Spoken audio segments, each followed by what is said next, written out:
Today's Judean Roundtable here in the King David Hotel with two U.S. Congressmen visiting Israel. Do not miss what they have to say.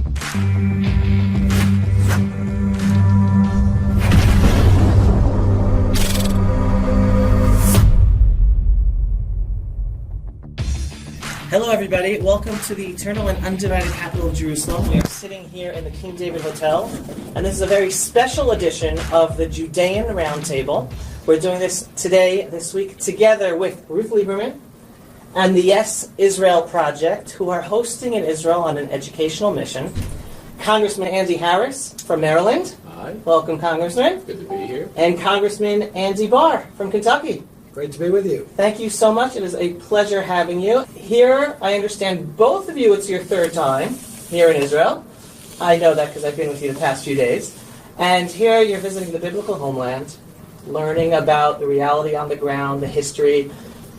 Let's start off. What are your visions for the future of peaceful living here in this region, based on your knowledge, what you're seeing, the history, the modern situation? Would you like to start? Well, sure. Look, the history is unmatched anywhere else in the world. As I say, in America, if we have something 100 years old, we think that's really ancient. Right.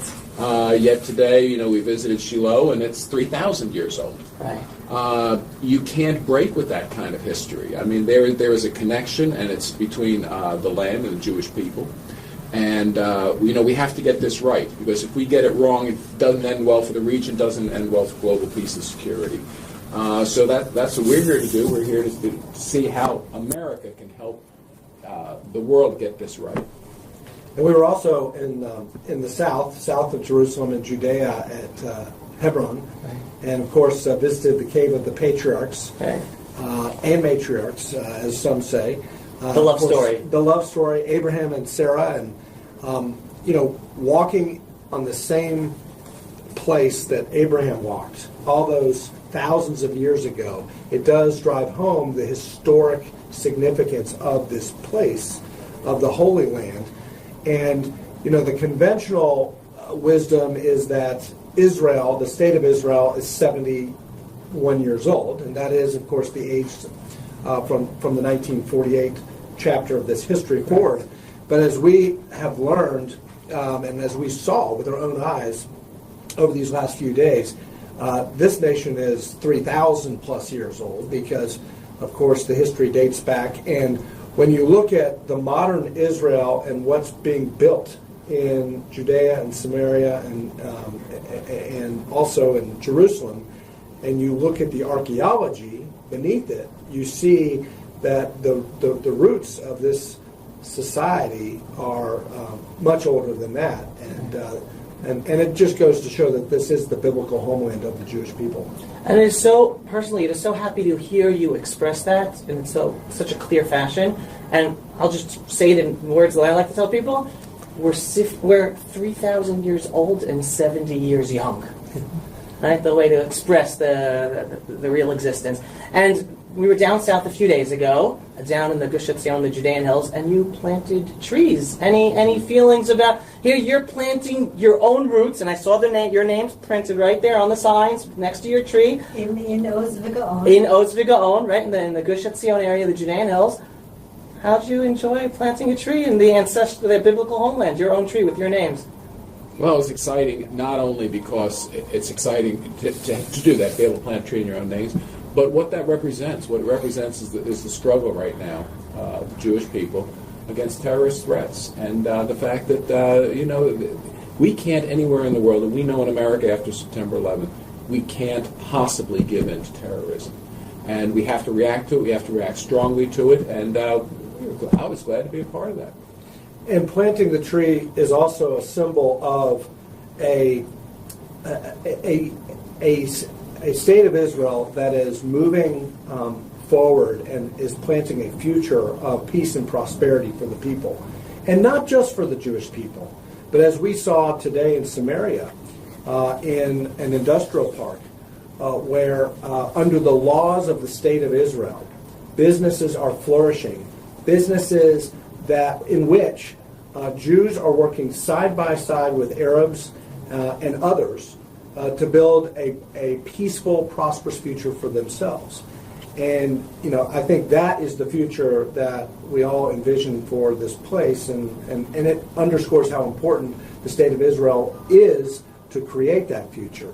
The other point that I would make, and that I have observed here, the state of Israel is not just important from the standpoint of combating global anti-Semitism, but a strong and prosperous and free and sovereign Israel is important for security of the whole region and the world, and the United States as well. That's why this is so important, not just for the Jewish people, but for the United States as well. Maybe we could describe what we saw in Barkan in the industrial zone, where it's kind of a reality that we're not aware of until you just get in a car, drive a little north of Jerusalem, and meet these guys in their plastics company, or what would you make? Well, they make textiles, but this could have been any factory in my district, where you have owners who care for the employees. You have employees who get promoted not based on the color of their skin, not based on their ethnics, not based on their religious background. It's based on whether they can do a job and deliver for the economy. That's exciting. To visit and to meet a Palestinian manager who views this as important to his family. This job bringing prosperity to his family and supervising Jews, Arabs, Palestinians. Supervising workers, everybody just working together. The most telling thing is something I hear all the time with employers in my district, is that what you have is people whose children work, whose children, grandchildren, nephews, nieces. You get family. The employers treat you so well that you want your family working there. It's almost like a family, and that's the feeling you got in the plant. This is a family. This is not a business. And again, it doesn't make a difference what your background. You come to work. You come to deliver. To add to the prosperity of the country. You're welcome. It could have been a factory anywhere in my district. And you hear these stories of the Arab-Jewish conflict behind the Green Line. But in this work site, this is a great example of how free enterprise and work brings people together for a common mission, the business, for their common goal, which is their future, their prosperity for their families, and they're working together as a team. And so here's an example of a workplace under the laws of the state of Israel in Samaria, where Jews and Arabs are working together in common cause and common purpose, in peace. Right. And what is driving that? Free enterprise and work. And that's a model for the future peace, integration, and prosperity of the people who live in this area. And I know you're both very familiar with the whole BDS boycott, divestment, and sanctions movement against Israel. And the plants that you were visiting today, where you saw the Jews and Arab Muslims working together, are the ones hurt by all of that anti-Israel movement, with those Arabs then losing their jobs. Any information that you're coming away with from what you saw today that furthers your confidence in standing up against BDS, or what can be done against BDS in Congress? Look, the basic principle behind BDS is, first of all, it's anti-Semitic, because you basically choose one religion over, bias against one religion over another. You pretend that situations don't exist everywhere else in the world, but they exist here. The interesting thing is the word apartheid being thrown around. I didn't see any of that today. In fact, the only thing that even was related to apartheid is when we find out that, there are actually rules in the Palestinian territories that you can't talk to a Jew. This is a very foreign idea to an American. There's actually a law who you can talk to, and you can be punished for speaking with someone. That's real bias. That's where the harm comes to the peace process. It's not with Palestinians working in these factories. It's with the rules that the Palestinians put in place that seem to me, and again, This is not the first factory or business I've visited in Judea and Samaria that seemed to me that's the obstacle to true equality, to being able to live together. It's the rules actually under which the Palestinian Authority makes Palestinians live. It's not the rules that the Israeli state makes people live on. And what we've learned is that this BDS movement has direct ties to terrorist organizations. Terrorist organizations are funding the BDS movement, fortunately, because of the determination and the will and, frankly, the great work and the products and the services that are provided by many of these Israeli companies. There's demand for the services and products that they're providing, and the BDS movement is failing, fortunately. But it was the Palestinian manager of the textile company who made the point best, because he said that if this company goes out of business because of a boycott, because of terrorist-funded organizations that want to sanction or boycott their business, they're not hurting the Jewish people. They're hurting the Palestinians whose jobs and livelihood depends on this paycheck. The families of the Palestinian workers, they're going to be deprived of a prosperous future because of terrorists funding boycotts. Yeah, we actually heard from Palestinians themselves. We talked to Arabs who live and work with Jews. We also spoke with some of their leadership, and we heard from our Israeli government how they see their leaders. So I was wondering if you could share with our audience the differences that we heard from the grassroots of the Palestinian Arabs versus how they saw their leadership. Look, you get the feeling that, and look, as a father of five, what do I want for my children? I want peace and prosperity. That's all I want. I want peace and prosperity. You get the feeling that you can't do that, again, because of the rules and restrictions placed by Palestinian Authority. So if you're a person who just wants to raise your family, go out, earn a living, but these rules are imposed on you. For instance, there are penalties for working for a Jewish employer. Really? You don't get to pick who you think, which job would work best for your family, to make your family succeed. Again, this business we do, you're sending your relatives there. The employers treat the employees so well.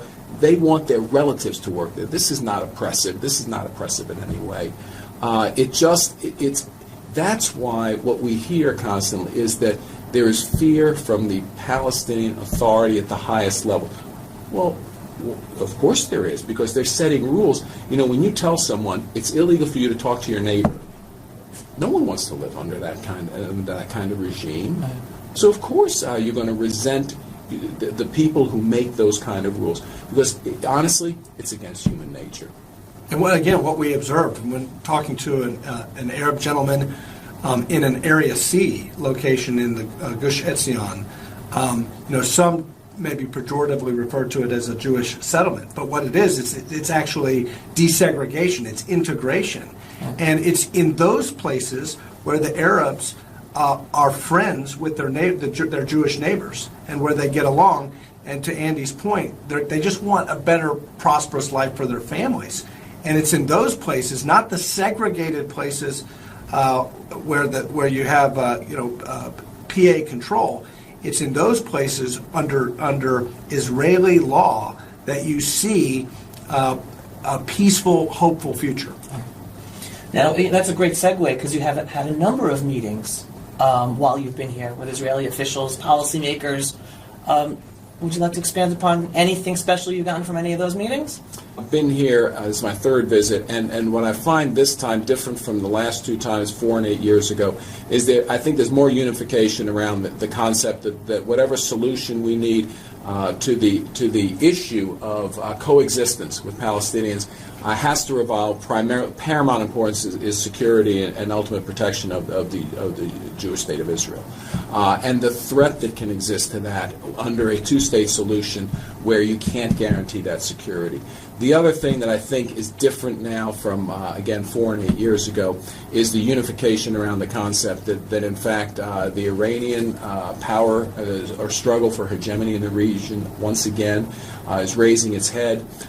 the Syrian conflict, which allowed Iranian influences to literally proceed up to the border, up to the Israeli border, is something that destabilized the region, and something that I think the United States, because we share many things with Israel. One is, we're the great Satan. Israel might be the little Satan to Iran, but I've seen the signs say death to America. Iran, containing Iran is important for the security of both our nations going forward.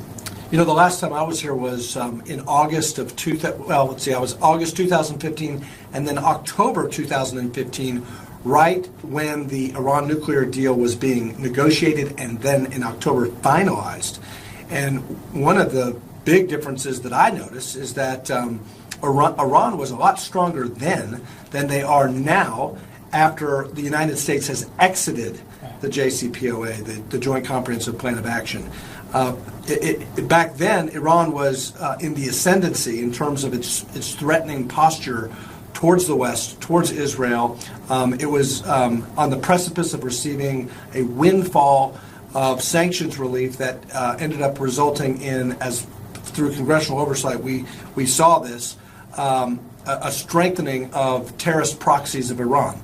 Well, now what we're hearing here and what we're seeing is that Iran, while still a major threat, because the United States has exited the deal, Iran is much weaker today, and they're less threatening. They continue to pose a huge threat, but countering Iranian aggression with reimposition of sanctions is vitally important, not just to the security of the state of Israel, but also to the West, to the region, and to the United States. We sat today with the Prime Minister and Congressmen. I think we all saw his boundless energy and balancing so many things, from internal Israeli elections to the regional threats and what coordination you could have in Congress. So I was wondering if you could just share your reflections on what we did here when we were in that building, and maybe something that enlightened you that you want to take back and share with our audience. Well, we still have more work to do with Iran, obviously. Not all of our allies are in agreement with the United States that the JCPOA was a disaster and a failure. We need to continue to work with our allies to convince them that we need to always negotiate from a position of strength, not from weakness. And any deal that would legitimize a path to an industrial strength nuclear program is we should have zero tolerance for that, and we should never negotiate for that. So what we see is that we are making the right steps in countering Iranian aggression, but we still have some more work to do in terms of continuing to put maximum pressure on the regime in Tehran so that they do not continue to fuel terrorism, Hezbollah, Hamas, and other radical organizations. And then we continue to weaken the regime so that they cannot afford a nuclear program. On the issue of Israel and the regional conflicts, the potential for regional conflict, I'm proud of the Trump administration. The fact of the matter is we're no longer leading from behind, which is an oxymoron, obviously, but yet that was the attitude for several years. This president, I think, has made it clear the geostrategic importance of the State of Israel, the importance of the survival of the State of Israel, the importance of us working hand in hand with the State of Israel to protect our mutual defense vis-a-vis a country like Iran. And I think, again, this administration is going to lead from the front where it belongs. We've seen it already, taking the first major country to move an embassy to Jerusalem, followed by other countries now deciding that it's actually kind of silly. The Knesset is in Jerusalem, but somehow you don't recognize that as a state, as the country's capital. It makes no sense. So what I think we're hearing is that what we heard today, I think there's increasing confidence that the United States is a dependable partner now, and that's in a dangerous world. Operating from a position of strength is very, very important, and I think that's the way both countries are operating now. from a position of regional and global strength, which is very important. That's the message we have to send to the world. And just on an experiential level, you just mentioned the U.S. Embassy, and I know you're sitting in a room of people who are extremely appreciative to President Trump and the administration for moving the embassy, finally, since the 1995 vote to do that. You visited the U.S. Embassy in Jerusalem. Any thoughts upon visiting there and sitting down with the ambassador? Yeah, we didn't have to drive to Tel Aviv. No, it's phenomenal to see. This is over 20 years in the making. The U.S. Congress, strangely enough, has made this decision over 20 years ago. We actually probably should have forced presidents before this one, but I thank God that this president took the step that was very long coming, very necessary, because it sends many signals to the world. This sent many signals to the world. It sent a resurgence of U.S. leadership and support of an important ally. This is very important for U.S. foreign policy, that our allies understand that in the end we are strong supporters of our allies. And of course, we all heard the critics who said, "Oh, you can't move the embassy to Jerusalem."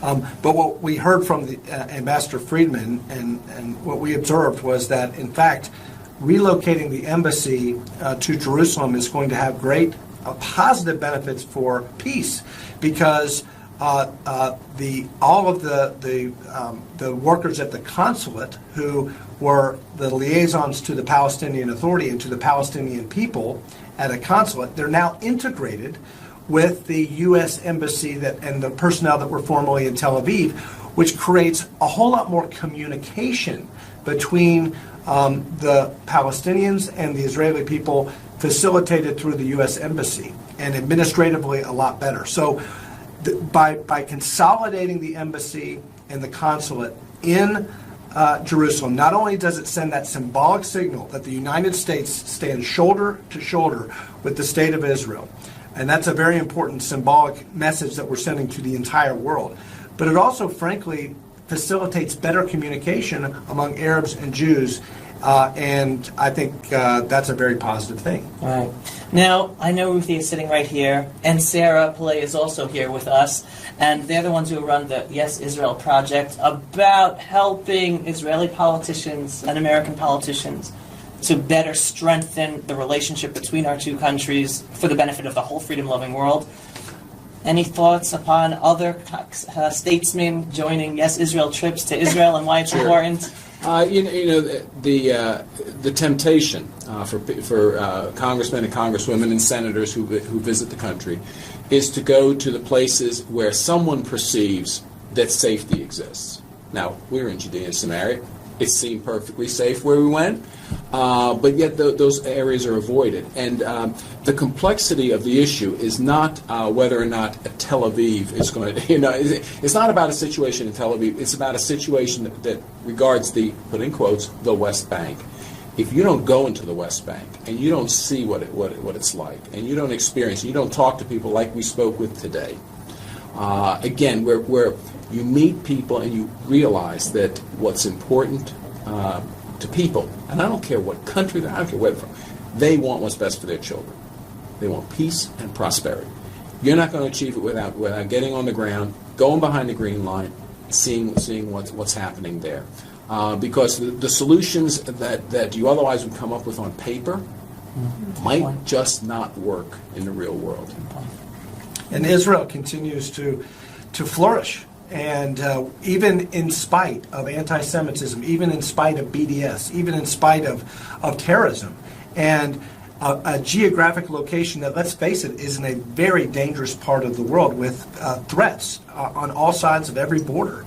And yet, in spite of all of those challenges, this country continues to be a beacon of democracy, a beacon of freedom, of religious freedom, of tolerance, of pluralism, of economic opportunity for Jews, for Arabs, for Palestinians, for everyone who lives here.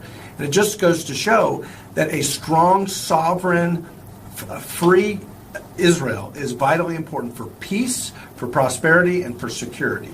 And that's why it's so important that the United States, the executive branch, and Congress stand with Israel. Before a final message, any final questions of the I think our work Congressman? here is done. No, I'm just kidding. They came this way. They're wonderful.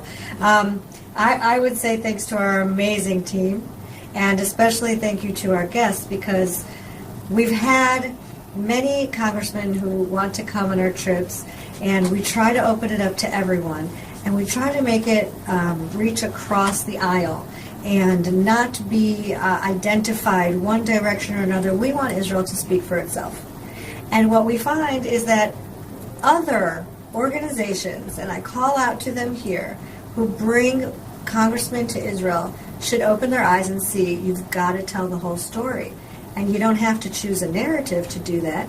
You just have to get in the car and go to the places and see the people and let it speak for itself. So I really appreciate the political leaders who've come with us to Israel and all the people who support us, because little by little we're making these connections that end up being a personal bond where we can show you our Israel. We can show you all of Israel, and then you can take it home and then tell everybody else.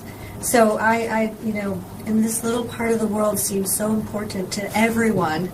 And it seems like you could come back again and again, and I hope it's not only every 4 years. And you came twice 1 year, so we're waiting for 3 months. He's coming back, and I think there's so much for us to share, and then really tell the world the truth. Right. So I hope that we have more opportunities, and that everybody who comes to Israel has that opportunity. Well, I do know when Andy comes back in a few months, he's going to Hebron again. That's right. Final message to the Israeli people. Keep up the good work. Under very adverse conditions, this country has proven that it can be very, very successful. Again, when we met with in the Prime Minister's office today, we were reminded that the GDP doubled in 8 years. That's phenomenal. Under the conditions under which let's face it, these are tough conditions. You live in a tough neighborhood. To have that kind of success just speaks volumes about the Israeli people. Well, the story of Abraham and Isaac, we talked about this yesterday when we were down near the Cave of the Patriarchs and following the footsteps of Abraham. This is a place of faith, and it's a place of God's mercy. And when the people are faithful and are persistent and stay the course, God's mercy will shine. And that's the story of this special place. And we want to continue to support Israel, and we just ask our friends in Israel to continue the good work. Well, as a representative of the Judean Roundtable, I just wanted to say thank you to Congressman Harris and Congressman Barr for coming, for being here.